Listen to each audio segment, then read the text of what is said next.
मंत्री इस्तफा ये मंत्री नैतिकता नहीं ये सरकार नीति नैतिकता नहीं जदि नीति नैतिकता था ताले 13 जन रोगी मले कटक एससीबी रे जे सरकार अंडर रे जो मेडिकल चलुची से 13 जन रोगी मले निया लगी रोगी मरीगले मंत्री इस्तफा देवार असुविधा कौन से नीति नैतिकतार प्रमाण दिंतु से सरकार से दलर नेता माने जेतेबेले विरोध रे थिले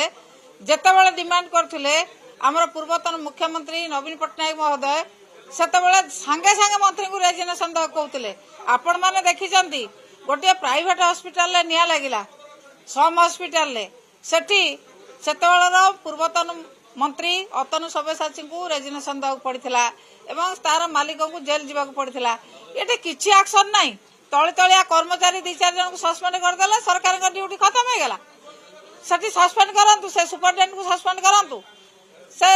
मंत्री को इस्तफा देवा मुख्यमंत्री कहतु एपर्यंत किछि करू नांती